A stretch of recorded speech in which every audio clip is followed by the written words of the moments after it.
ओम नमः सिद्धेभ्य ओम नमः सिद्धेभ्य ओम नमः सिद्धेभ्य। मंगल में मंगले करन बीते राग विज्ञान। नमो तारि जाते वही हरिहंतादि महान।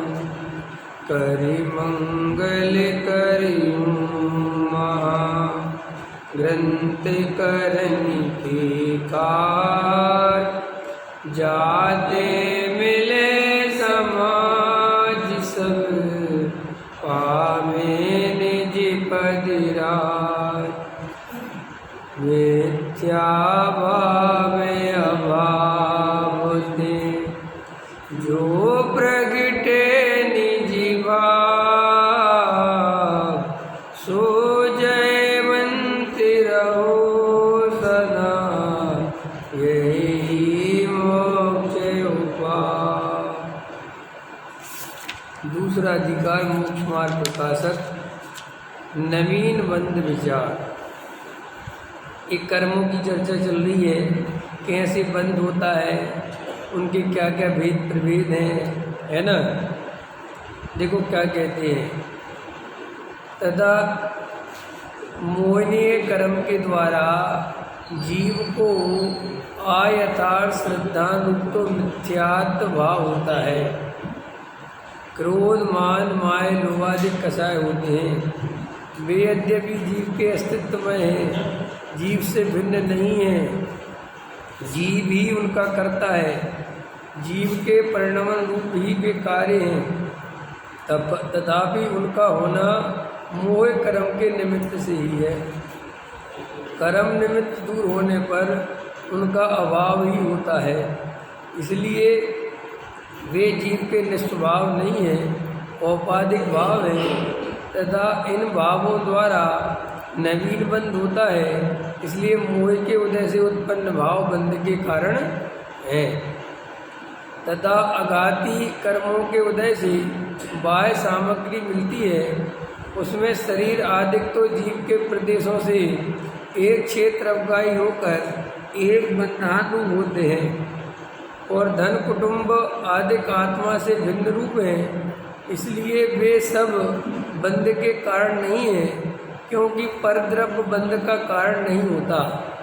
उनमें आत्मा को ममत्व आदि रूप मिथ्या आदि भाव होते हैं, वही बंध का कारण जानना चाहिए।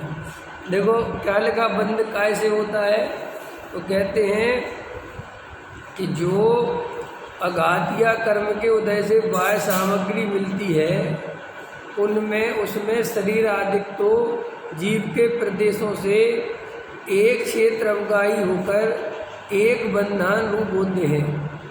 ठीक है, ये जो शरीर अपन को मिला है, इससे आत्मा का कैसा संबंध है? एक क्षेत्र अवगाही संबंध है। एक क्षेत्र अवगाही संबंध है माने जहाँ आत्मा रहता है वहीं शरीर रहता है, वही इतना संबंध है।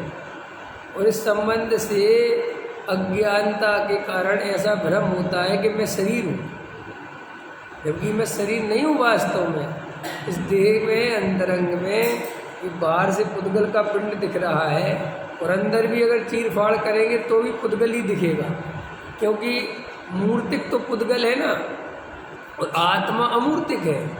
तो आत्मा जैसे ऐसा समझ लो, हवा अपन को दिखाई नहीं देती, ठीक है ना।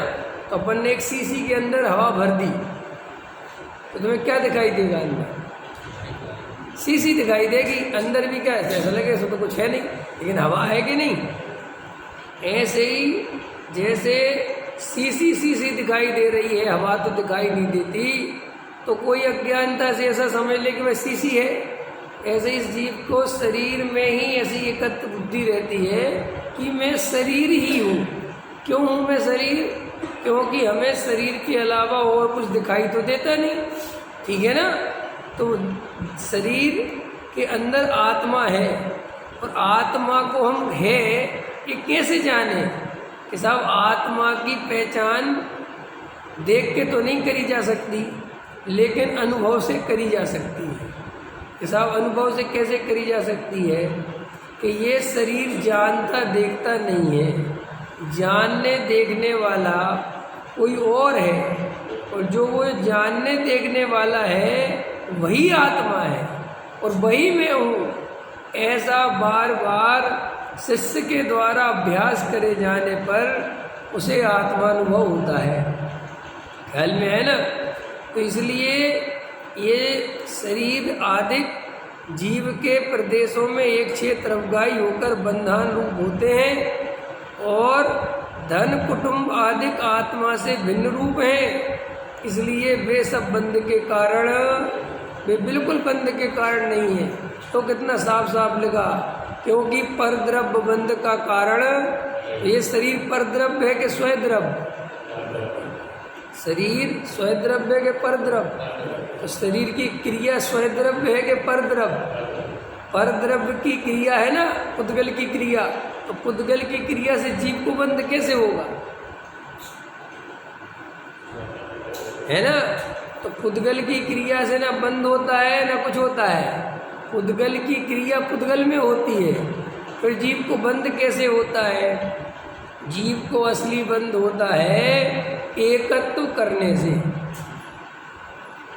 कि ये क्रिया मैंने करी, ये क्रिया मैं कर सकता हूँ, ऐसा जो कर्तृत्व है, ऐसा जो अज्ञान है, बंद तो उससे हो रहा है। और ये श्रृंखला चली जा रही है, चली जा रही है, चली जा रही है।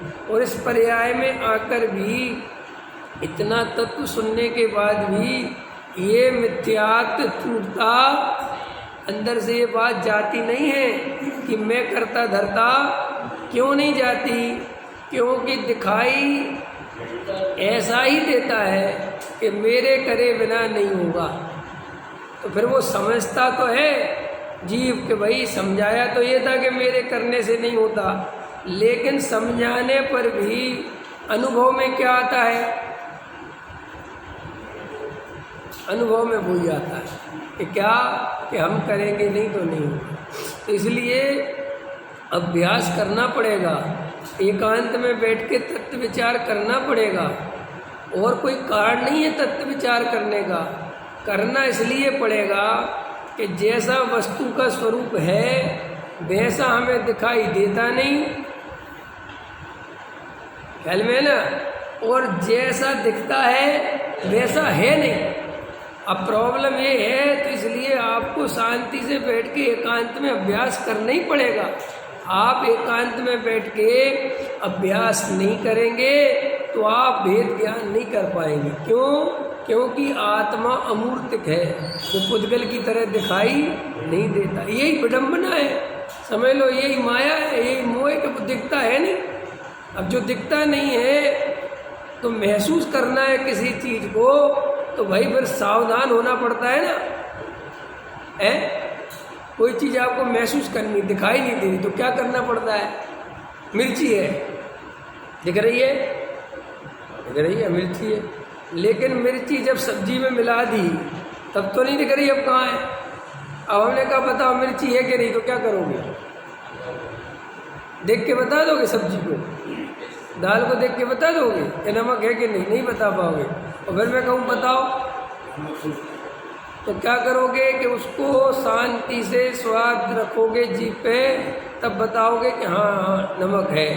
तो ऐसे ही कोई चीज़ दिखती है तो आसान है, यहाँ सब ये है, लेकिन जो दिखती नहीं है अगर उसको अनुभव करना है तो एकांत उपयोग करना पड़ेगा कि नहीं पड़ेगा? एकाग्र ध्यान लगाना पड़ेगा कि नहीं लगाना पड़ेगा?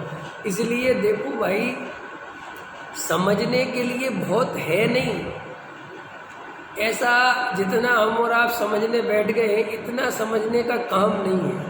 हम तो समझ के टाइम पास करते हैं। क्यों? सीधी सी बात है, जीव जुदा पुद्गल जुदा, यही धर्म को सार तो इतना है बस कि जीव अलग है और पुद्गल अलग है और राग अलग है, इतनी तो बात ही है। अब ये बात शास्त्रों में कितनी पढ़ाई जाए कि तुम्हें समझ में आ जाए? कि शास्त्रों से तो पढ़ के आ गई, अब अनुभव में चाहिए, काहे में चाहिए? तो अनुभव के लिए क्या करना बताओ? अनुभव के लिए गुण स्थान, मार्गणा स्थान, जीव स्थान, स्थिति, बंध, प्रदेश, प्रकृति, कर्म, निरति, निकाचित, उदय, उदीर्णा है, प्रथमानियोग, कहानी, क्या होगा इनसे? नहीं समझ में आया भाई? हमने अभी पीछे लिया भी था, तुम्हें समझाया भी था कि आप इमोशनल हो के धर्म नहीं कर सकते। आपको मैं राम की कहानी सुनाऊं और आप थोड़ी देर के लिए सीता के प्रति प्रेम उमड़ जाए, राम के प्रति भक्ति उमड़ जाए और रावण के प्रति द्वेष उमड़ जाए, इससे धर्म नहीं होने वाला। आपको कोई भी, आप देख लेना, आप देखो कर्णानियोग पढ़ो, कर्म प्रकृतियों के बारे में सीख, इससे आपको केवल ज्ञान की बहुत महिमा आ गई, बहुत महिमा आ गई केवल ज्ञान की। तो क्या करोगे? वेद ज्ञान तो करना ही पड़ेगा ना। मुझे खूब केवल ज्ञान की महिमा आती है, अब क्या कर लूँगा? नहीं साहब, केवल ज्ञान 3 लोग के नाथ है, वो ऐसा, ठीक है, वो परम सत्य है, लेकिन वे केवल ज्ञानी वेद ज्ञान के बल से बने। वेद ज्ञान करना पड़े, लौट के बुद्धू कहाँ को आ गए? फिर वही वेद ज्ञान। हम आपसे इसलिए कह रहे कि भैया समय कम है, अवसर अपने पास ज़्यादा है नहीं, आयु का भरोसा नहीं, तुम एकांत में बैठ के ज़्यादा से ज़्यादा तत्व विचार में उपयोग लगाओ। अगर आत्मकल्याण करना है तो देखो, सम्यक दर्शन हो जाए, हमारे लिए आत्मानुभूति हो जाए, फिर तुम कुछ भी करते रहना, हम कुछ नहीं कहेंगे। लेकिन आत्मानुभूति नहीं हुई, सम्यक दर्शन नहीं हुआ और तुम इधर उधर समय गवा दोगे तो ये समय चला जाएगा, फिर ये समय कोई नहीं, कुछ नहीं। कल मैंने रात्रि के स्वाध्याय में बात कही थी कि कम से कम ये तो देखो कि मुझे इस भाव में करना क्या है। पंकज जी, बहुत सारे शास्त्र पढ़ने, क्या करना है इस भाव में? बहुत सारे विद्वानों को सुनना है, क्या करना है? बहुत सारे तीर्थों के दर्शन करने, बहुत सारा संयम त्याग व्रत लेना है, क्या करना है? ये सब अनंत बार किया है, शास्त्र कह रहे हैं, जिनवाणी कह रही कि नहीं कि ये सब जीव ने अनंत बार किया है। फिर अपन ने जब अनंत बार किया है तो फिर किया क्या नहीं है? क्या नहीं किया है? तो अब क्या करना चाहिए? और फिर भी अभी वही के वही कर रहे हैं।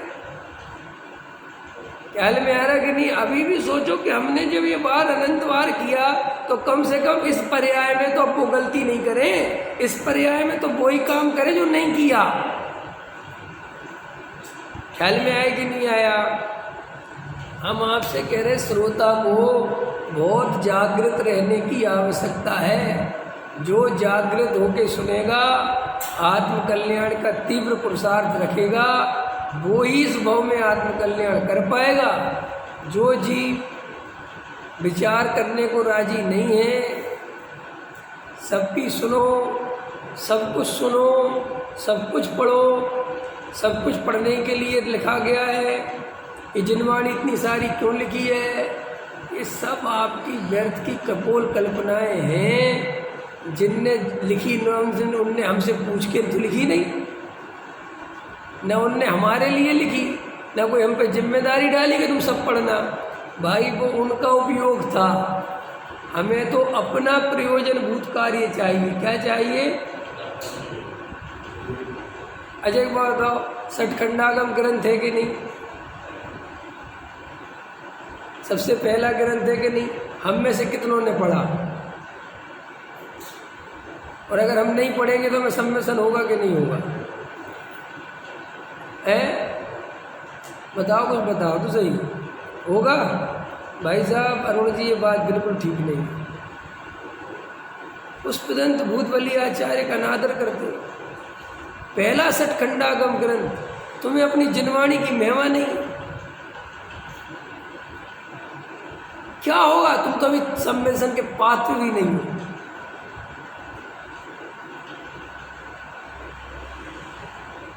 हो गया काम तुम्हारा। अब ढूंढो सटकंडा गम कहाँ है। ये फिलोसफी है, ये तुम्हारी प्रॉब्लम है। तुम्हें ऐसी जड़ी बूटियाँ पिलाई जाती है, ऐसा नशा दिया जाता है और तुम पागल हो जाते हो नशे में। और हर कोई देने लगा हुआ है, क्योंकि वो जो दे रहा है वो खुद ही बेहोश है, उसे खुद ही नहीं पता कि वो क्या कह रहा है। ये अनंत आचार्यों का नादर है। कौन सा नादर, क्या नादर?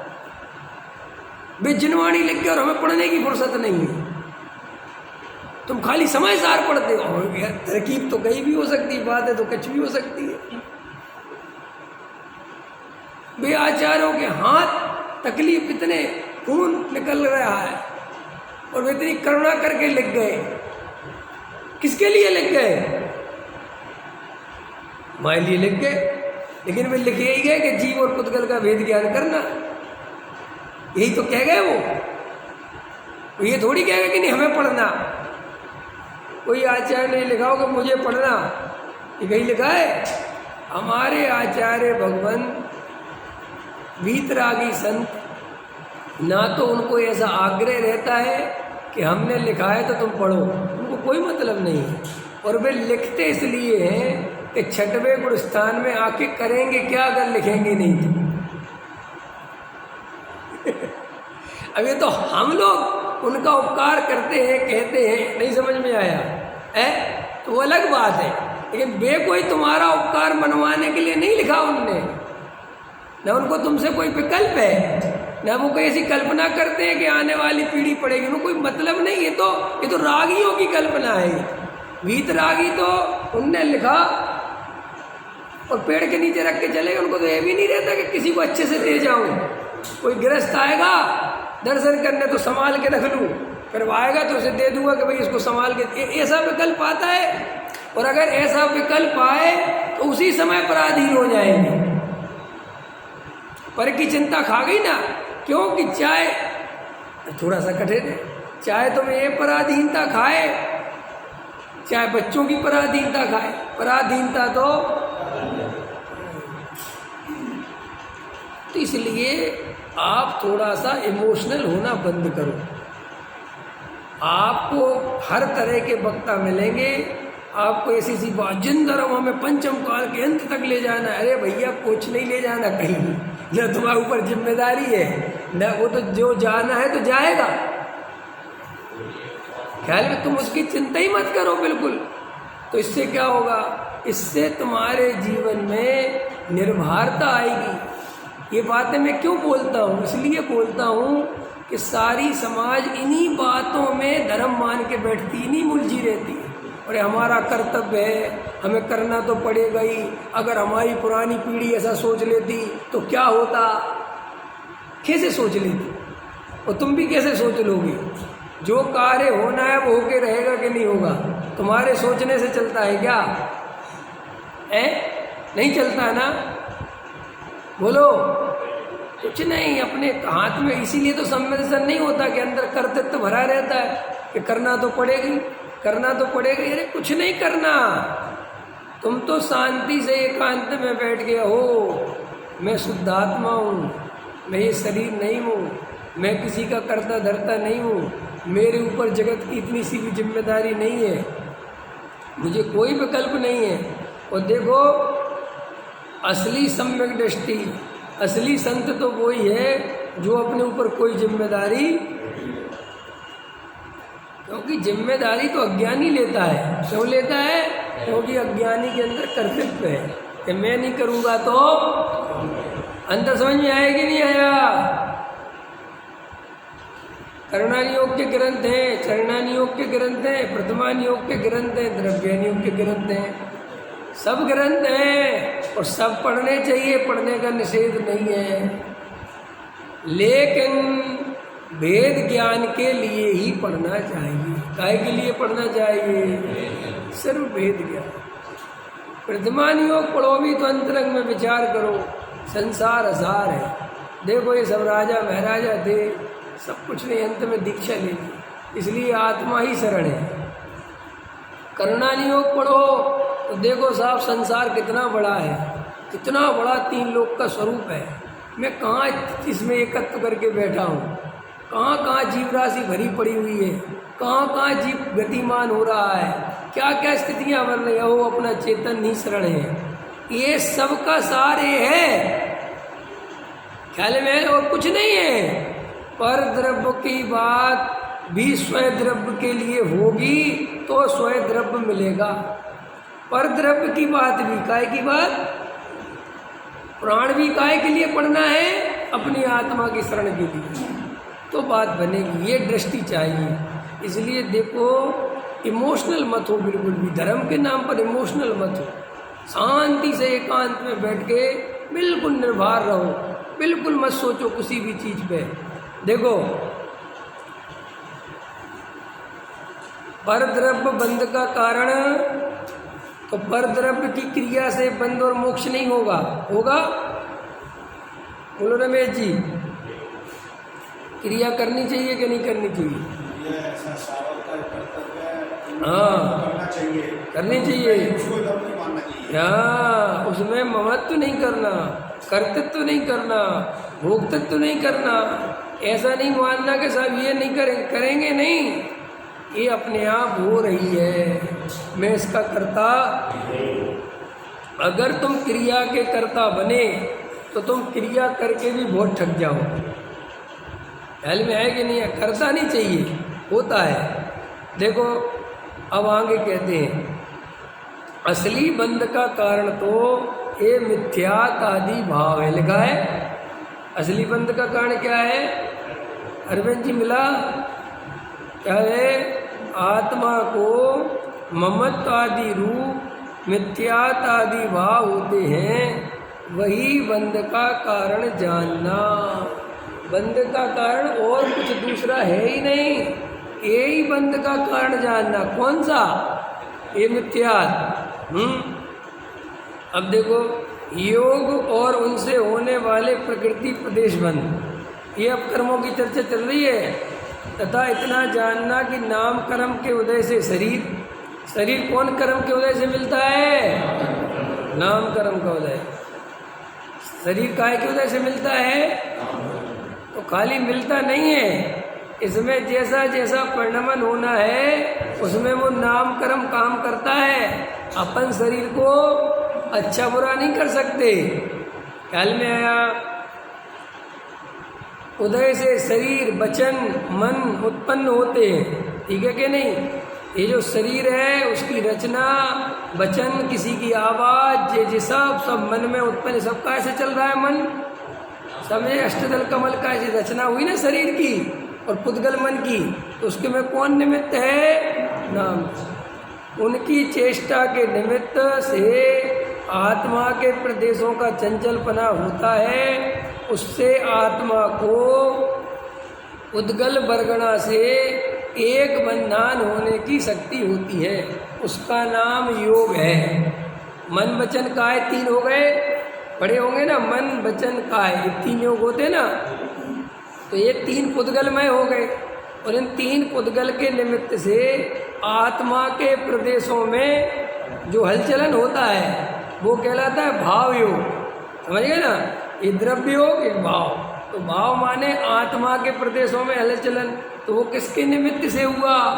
ये मन वचन का है पुद्गल की। तो फिर क्या हुआ कि साहब बंधन हो गया, फिर योग से क्या हो गया? बंद हो गया। उसके निमित्त से प्रति समय कर्म रूप होने योग अनंत परमाणुओं का ग्रहण होता है, इससे बंद हो रहा है। वह वहाँ अल्प योग हो तो थोड़े परमाणुओं का, और बहुत योग हो तो बहुत परमाणुओं का ग्रहण होता है। तथा एक समय में उद्गल परमाणु ग्रहण करे, उनमें ज्ञाना वर्णादि मूल प्रकृतियों का और उनकी उत्तर प्रकृतियों का जैसे सिद्धांत में कहे हैं वैसा बंटवारा होता है। उस बंटवारे के अनुसार परमाणु उन प्रकृतियों रूप स्वयं ही परिणमित होते हैं। क्लियर हो गई बात? समझ में आ गई? अब देखो पंकज जी, अब ये लिखा ना मन वचन का ऐसे बंद होता है, तो अब इस बात को ऐसे समझाया जा सकता है। समझाते हैं कि भैया मन वचन काय की प्रवृत्ति रोको, मन वचन काय की प्रवृत्ति रोको। कि तुम्हारे मन वचन काय से क्या हो रहा है, बंद हो रहा है। हो सकता है ना ये बात यहाँ बात बैठ कर सकते हैं ना, लेकिन ये सही नहीं है। मन वचन काय की प्रवृत्ति जीव डायरेक्ट रोक ही नहीं सकता, उसके लिए सम्यक दर्शन चाहिए। हर चीज के लिए क्या चाहिए? इसलिए मन वचन काय की प्रवृत्ति हम कितनी ही कोशिश करें रुक जाए। कई लोग कहते हैं साहब हमारा क्या करें साहब, परिणाम रुकते ही नहीं, परिणाम चलते ही रहते हैं, चंचलता रुकती नहीं। कैसे रुकेगी चंचलता? एक भजन पढ़ते थे ना, मेरा मन बड़ा चंचल है, इसे कैसे मैं समझाऊं, जितना इसे समझाऊं उतना ही मचलता है ना। पढ़ते थे, पढ़ाए हुए भजन है, माता तू दया करके है। अब ये भजन पढ़ रहे कह भी रहे कि सब मेरा मन बड़ा चंचल है, लेकिन मन की चंचलता कैसे रुके? मेरा प्रश्न है, रुके? हम तुम्हें ऐसी बात समझाना चाहते हैं कि तुम्हें ये समझ में आ जाए कि इन सब के पीछे कारण कोई और है, ये सब कार्य है, और तुम कार्य बदलना चाहते हो, कभी नहीं बदलेंगे। अब दूसरा एक और उदाहरण दे दूं तुम्हें ताकि समझ में तो आ जाए बात। देखो, पर्यायगत स्वभाव होता है जीव का। जीव का एक तो मूल स्वभाव, त्रिकाली ध्रुव वाला स्वभाव, और एक होता है पर्यायगत स्वभाव। पर्यायगत स्वभाव बदलता नहीं है। क्या कहा मैंने? पर्यायगत स्वभाव बदलता नहीं है, पर अपन उसको बदलने की चेष्टा करते हैं। पर्यायगत स्वभाव का मतलब ये होता है, किसी का ऐसा आदत होती है, ऐसा स्वभाव होता है कि उसका मन जो है ज़्यादा ही चंचल होता है। देखा तुमने? वो ज़्यादा शांति नहीं रहेगी उसके चित्त में, ज़्यादा इधर से उधर। जैसे बंदर होता है ना, वो शांति से बैठ नहीं सकता। कोई चित्त ऐसा होता है, ऐसा किसी का होता है कि वो बड़ा शांत रह सकता है, सहज बैठा रह सकता है, उसको ज़्यादा उथल पुथल नहीं होती। कोई व्यक्ति आपको ऐसा मिलेगा ज़्यादा बोलेगा, कोई ऐसा मिलेगा कम बोलेगा, कोई को एकदम टिप टॉप रहने की आदत है। ख्याल में ना, किसी को कुछ फर्क नहीं पड़ता। तो अपन क्या करते हैं, इन सब में धर्म की कैटेगरी लगाती रहते हैं। जैसे किसी को टिप टॉप रहने की आदत है, तो अपन सोचते हैं ये धार्मिक आदमी, इतना सजने संवरने की जरूरत क्या है। लेकिन एक गलत बात है यार, किसी को सजने संवरने का विशेष राग हो सकता है, उसकी ऐसी आदत हो सकती है, उसकी पर्याय में ऐसी स्थिति हो सकती है। किसी व्यक्ति की स्वयं में भी कसाय मंद होती है, वो कसाय मंद के लिए करता नहीं बेचारा कुछ, स्वयं में भी मंद होती है। अगर तुमने नमक रोटी भी दे दी तो कोई खा जाए। मैं ऐसे कितने जीवों को जानता हूँ बचपन से, बहुत सरल, बहुत सहज, नहीं है कुछ नहीं। लेकिन इससे इस बात का भी संबंध नहीं कि ये आदमी धार्मिक है। ख्याल में है ना, ये पर्याय के स्वभाव होते हैं।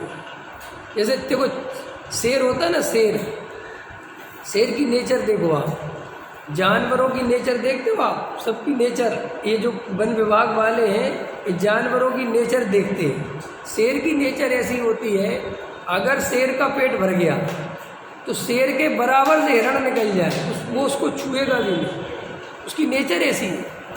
उसको फिर नहीं आता कुछ भी, वो लेटा पड़ा रहेगा, कुछ नहीं, तो उसके सामने से कोई भी निकल जाए। समझ गए? और एक चीता होता है, तेंदुआ, उसकी नेचर महा विपरीत होती है। उसका पेट भी भरा होगा तो भी वो शिकार करेगा। ख्याल में है ना, चाहे कुछ हो जाए। हाँ, तेंदुआ जो चीता जैसे क्या कहते हैं, वो इतना शिकार करके रखता है कि शेर उसका शिकार खाता है। समझ गए? नहीं समझ गए? उसकी नेचर ऐसी है। बंदर की नेचर अलग है, हाथी की नेचर देखो कैसी है।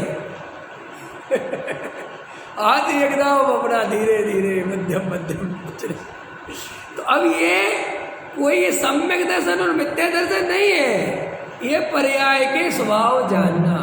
इसलिए कई लोगों को शिकायत रहती है कि साहब हमारे ना, हम इतना धर्म सुनते हैं, कुछ आदतें बदलती नहीं। तो घबराओ मत, डरो मत, कुछ नेचर बदलती नहीं है। नहीं समझ में आया? जैसे कोई, मैंने खूब देखा, जैसे किसी की मजाक करने की नेचर होगी तो वो कितने ही गहराई से गहराई धर्म में उतर जाएगा, वो मजाक करेगा। ख्याल में आया कि नहीं आया? किसी को अंदर से, मैं समझ लो, नाचने का शौक है तो भले ही वो बाहर नहीं नाचे लेकिन वो अंदर नाच लेगा। अब वो अंदर नाचता है तो उसको डर बैठता है, घबराहट होती है कि ये क्या हो रहा है भाई, मैं इतना धर्म सुन रहा हूँ। तो इसको स्वीकार करो, इस पर्याय का कुछ नेचर ऐसा है। बाहुबली का नेचर अलग है, भरत जी का नेचर अलग है, आदिनाथ का नेचर अलग है, जबकि तीनों छाया सम्यक दृष्टि है ना, लेकिन तीनों की परिणति कहाँ मिलती है? तो परिणति जो है वो एक नेचर है, वो एक उदय है सब जीवों का अलग अलग। सब जीवों का उदय एक सा नहीं चलता। इसलिए कई लोग देखना, आप जरा सा स्वाध्याय सुनेंगे उनको त्याग करने का भाव बहुत आता है। हमें नहीं लेंगे, हमें नहीं खाएंगे, हमें नहीं और किसी किसी को इतना सुनते हैं तो भी नहीं आता। तो इसका कर्ता जीव नहीं है, ये पूर्व कर्म का उदय तीव्र है, मंद है, तो उसके अनुसार ऐसी व्यवस्था बनती है। उसमें हमें बहुत परेशान नहीं होना चाहिए कि हमारे साथ ऐसा क्यों हो रहा। और अपनी कुछ नेचर है वो आप पहचानना सीखो कि मेरी वास्तव में नेचर कैसी है। तो उस नेचर से क्या है कि आप अपने अंतरंग से जब उसको देखोगे, पहचान लोगे, समझ जाओगे तो घबराहट नहीं होगी कि ऐसा क्यों हो रहा है। इसलिए मन, वचन, काय, ये जितनी भी प्रवृत्तियां हैं इनका कर्ता जीव, ये सब उदय अनुसार चल रही हैं। ख्याल में है ना? हमारे शरीर का जैसा रंग रूप है, जैसा परिणमन है, इसमें जीव का वर्तमान में कोई इंटरफेयर नहीं। ये पूरा पूर्व कर्म का उदय चल रहा है। और दोष काय पे आता है? निमित्त पे। सारा दोष काय पे देते हैं अरुण जी? अपन दोष तो देते ही है ना कि साहब ये कर लिया तो ऐसा हो गया, ये कर लिया, जबकि ऐसा नहीं है। जैसा परिणमन होना है वैसे। तो आप कहोगे कल से हम ध्यान नहीं रखेंगे, ऐसे भाव आते ना अपने को, लेकिन ऐसा नहीं है। आपका जैसा परिणमन होना है आप ध्यान भी वैसे ही रखोगे। ख्याल में भाव भी वैसे ही आते हैं। देखा आपने? ये अपन को कर्तव्य तो उतारना है ना कि भाई हम कल से ध्यान नहीं रखेंगे, ऐसा नहीं है। वो ध्यान अपने आप रखोगे। और जब तुम्हारी तबीयत खराब होनी होगी तो तुम ऐसी गलती करोगे कि तुम कहोगे ये गलती मैंने कर कैसे दी। अंत समझ में आया? निमित्त जुटाने नहीं पड़ते, अपने आप जैसा कार्य होना होता है वैसे निमित्त जुट जाते हैं। इससे क्या शिक्षा मिली? इससे ये बात समझ में आ गई कि मेरे हाथ में शरीर का परिणमन नहीं है, इसका कर्ता धर्ता निर्भर शांत। ऐसा शरीर अकेले के संबंध में नहीं लगाना, स्त्री, पुत्र, कुटुंब, परिवार, समाज सब लगाना। लगाना कि नहीं लगाना? जब तुम्हारा ऐसा नाम कर्म का उदय आएगा तो मैं यही समाज वाले बहुत इज्जत देंगे, लेकिन तुम्हें ऐसा लगेगा कि मेरी इज्जत तो मैंने बनाई है, बनाई कुछ नहीं। जब उदय आता है तो अपने आप तुम वैसे भाव आने लगेंगे, वैसे काम करने लगोगे, तो सारा दोष तो आएगा निमित्त पे, लेकिन असली तो वो ऐसा कीर्ति कर्म का उदय काम करता है। और देखो जब अपयश नाम कर्म का उदय आता है तो वो उदय आएगा तो भाव भी वैसे ही चलेंगे। तुम ऐसे काम कर दोगे जिससे तुम्हारा अपयश होगा। तो इन दोनों से हम क्या करें? निर्भर। इनमें हमारा कुछ लेना देना नहीं है, कुछ है ही नहीं, कुछ दम ही नहीं है। ख्याल में आया कि नहीं आया? उदय बड़ा गजब गजब की बात है। उदय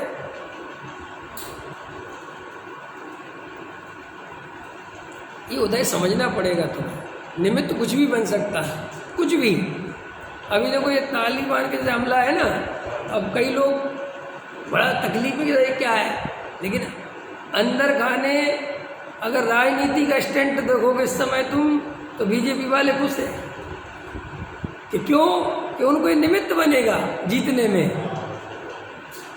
क्योंकि जितना तुम्हारे हमारे अंदर डर पैदा होगा कि साहब हमारे देश में भी हो सकता है, तो तुम्हारा वोट कहाँ कन्वर्ट हो जाएगा। कह ले अब कोई कहेगा उतनी दूर से निमित्त का क्या, तो निमित्त दूर और पास से नहीं होता। निमित्त का कोई संबंध ऐसा नहीं कि वो तुमसे डायरेक्ट रिलेटिव हो, वो तो कुछ भी बन जाए, निमित्त कैसे ही बन जाए, तो तुम्हारा काम होना है, तो वो तुम्हें मिल गया उसका फायदा। तो इसलिए हमें निमित्त की तरफ बिल्कुल दृष्टि नहीं रखनी चाहिए, हमें उपादान पे पूरा भरोसा होना चाहिए कि उपादान होगा तो निमित्त अपने आप कहीं ना कहीं से आए बिना। देखो जंगल में मुनिराज मिल गए शेर को, जहाँ जंगल में मुनिराज थे, अभिषेक जी की मम्मी बताओ थे? नहीं थे ना, कहाँ से आ गए? आ गए, बिल्कुल आ जाएंगे। अरे सीता का हरण पढ़ते हैं अपन, ठीक है कि नहीं पढ़ते? तो वो कहानी क्या है जो सुनी है, मृग वाली, सोने का हरण है।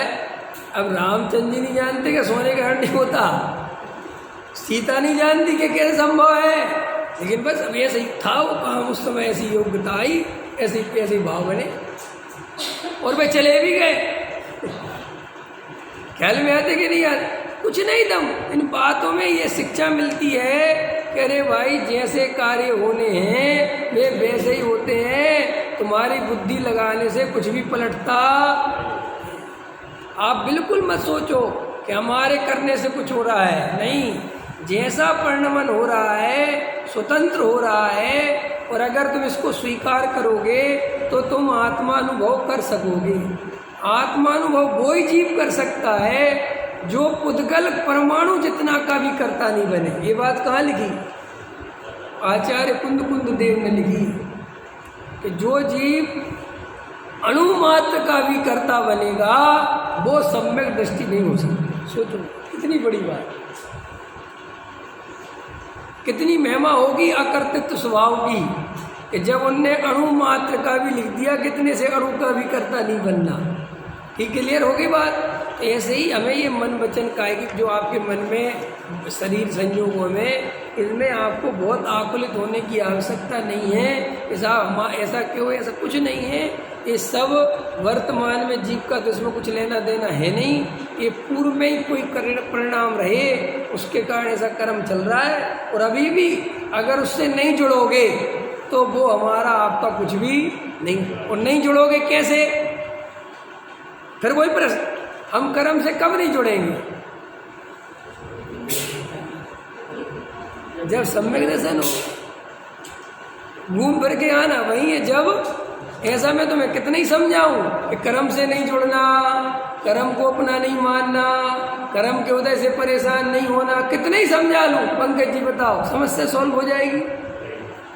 समस्या सॉल्व कैसे होगी? सिर्फ सम्यक दर्शन से, और कुछ नहीं। सारी समस्याओं का समाधान और सारी समस्याओं की जड़ मिथ्या दर्शन है। इसलिए मिथ्या दर्शन हट जाए तो बात बन जाए। परेशान मत हो, सिर्फ एक बात समझ लो कि मुझे सम्यक दर्शन चाहिए। क्या चाहिए? आत्मा अनुभव होगा तो सब चाहिए होगा।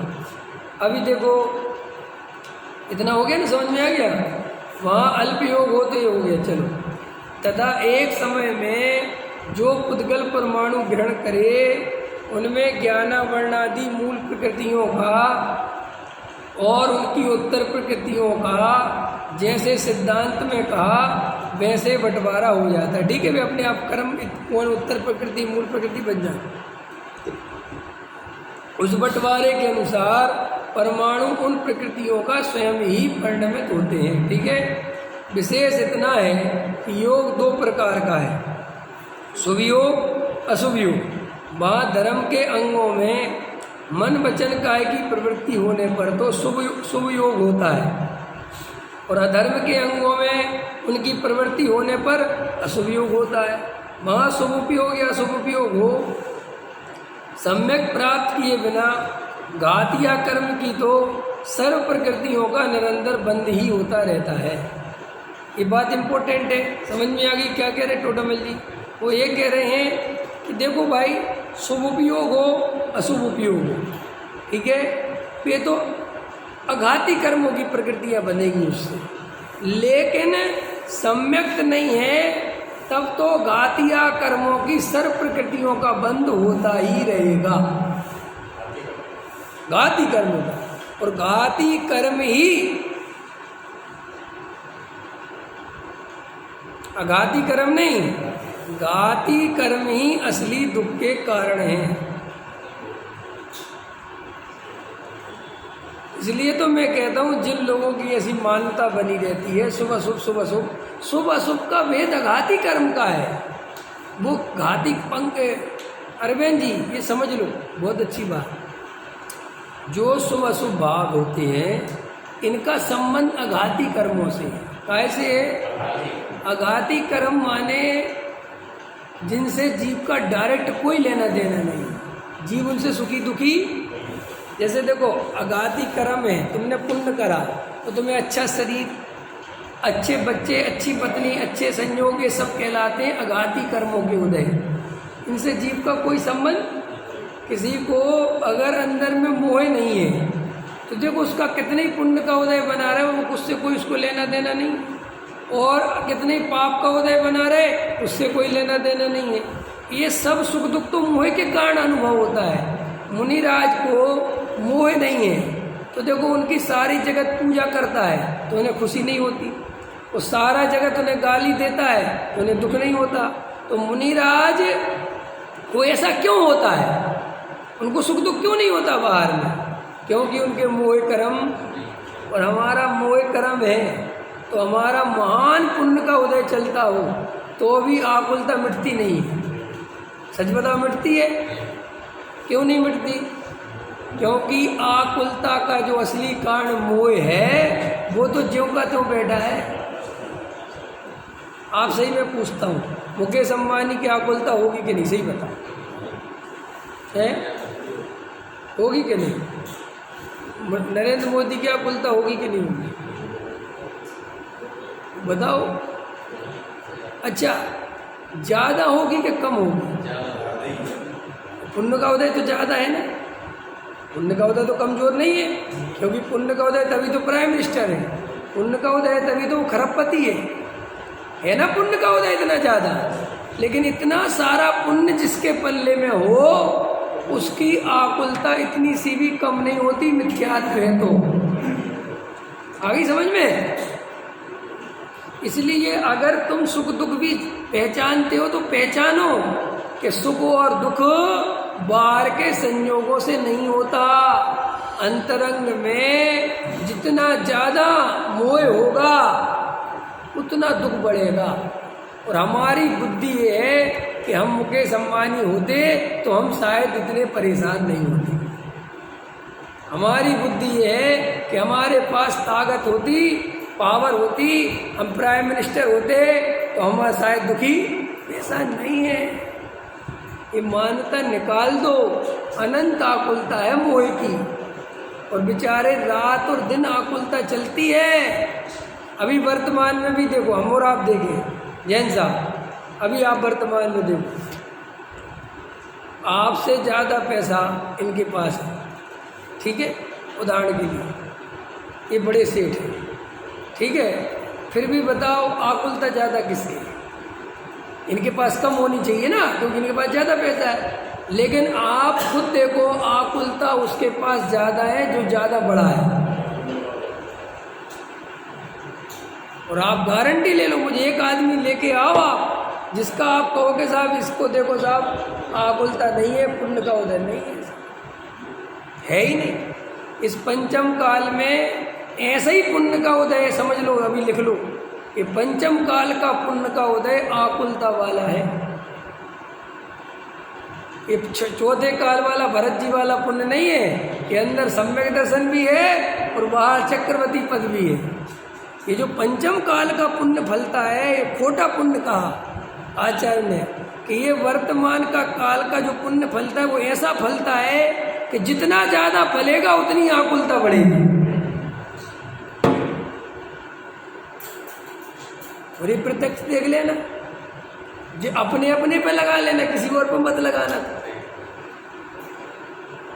हर आदमी कहता है जब हमारे पास कुछ नहीं था हम इतने परेशान तब नहीं थे जितने अब हैं, तब हम ज़्यादा मस्त रहते थे, अब पता नहीं क्या दिक्कत है, जबकि चीज़ें बहुत है अपने पास। कि भैया ये पंचम काल का पुण्य है, इस पंचम काल में जितनी सामग्री बढ़ेगी, जितना पुण्य का उदय बढ़ेगा, बड़े बड़े सेठ, अरुण जी सोचो, बड़े बड़े विद्वान, बड़े बड़े सेठिया खामों खा परेशान है कि दुखी हैं बेचारे, कोई पद के चक्कर में दुखी, कोई विद्वत्ता के चक्कर में दुखी, और जबकि नाम ज़्यादा है, पुण्य ज़्यादा है, नहीं है पुण्य ज़्यादा? बोलो, आकुलता मिटी। आज का देखो पुण्य कितना क्षीण होता जा रहा है दिनेश जी, इतना क्षीण होता जा रहा भैया। मैं अनुभव करने लगा हूँ कि कली काल ऐसा पुण्य कमज़ोर हो रहा है लोगों का। आजकल नेता बनने के लिए कितना पाप करना पड़ता है, कितना झूठ, अरे बाप रे बाप, मैंने नरक जाने का कारण सीधा ऐसे काम करने पड़ते हैं, तभी जाके वो नेता बन पा रहे। वर्तमान का पुण्य ही ऐसा बकवास है, ये वो वाला पुण्य चल ही नहीं रहा। कैसा कि चक्रवर्ती निकले और लोग अपने आप झुकते जा रहे हैं, नमस्कार, सब एक तरफ प्रसन्न। अब आजकल तो लोगों के पैर छूते फिरो, वोट मांगते फिरो, है कितनी राजनीति करो, तब जाके वो पद वद मिलते हैं, और वो मिलते हैं तो भी निराकुल नहीं होते। क्यों? कि अब अगले साल फिर चाहिए, फिर वही झपटमारी करनी पड़ेगी। इसलिए वर्तमान के पंचम काल के ना तो सेठिया बनने में फ़ायदा है, ना बड़ा ये नेता बनने में फ़ायदा है। कोई फायदा क्यों? कि जो वर्तमान में जितना तुम्हारी जान पहचान बढ़ेगी, जितना तुम्हें यश बढ़ेगा, जितना तुम्हारे पास पैसा बढ़ेगा। देखो आजकल देखते नहीं तुम, पैसा बढ़ता है रोग घेर लेते हैं, ऐसा तुम्हें ढूंढना मुश्किल पड़ जाएगा कि उसके पास पैसा ही बहुत है और निरोगी भी है। 25 बीमारी लेके बैठा होगा वो व्यक्ति, बेचारा मूंग की दाल का पानी पीता मिलेगा तुम्हें। और हमारे चक्रवर्ती देखो, कौन सी खीर खाते थे भरत जी? हाई वोल्टेज खीर खाते थे, बिल्कुल बिल्कुल हाई वोल्टेज, इतनी खतरनाक। हाँ, वो तो तुम्हें सब पता है, मैं तो ये बता रहा हूँ कि वो कहलाता है पुण्य का उदय। ये इतना घटिया क्वालिटी का पुण्य का उदय कि अलमारी पैसों से भरी हुई है और एक काजू बेचारा खा नहीं सकता, एक खीर बन जाए तो पी नहीं सकता, दूसरों को पिलवा रहा भैया पियो। इसको तुम पुण्य का उदय कहो? इसको तुम कहोगे भाई पुण्य का उदय वही तो है जो खुद भोग सके।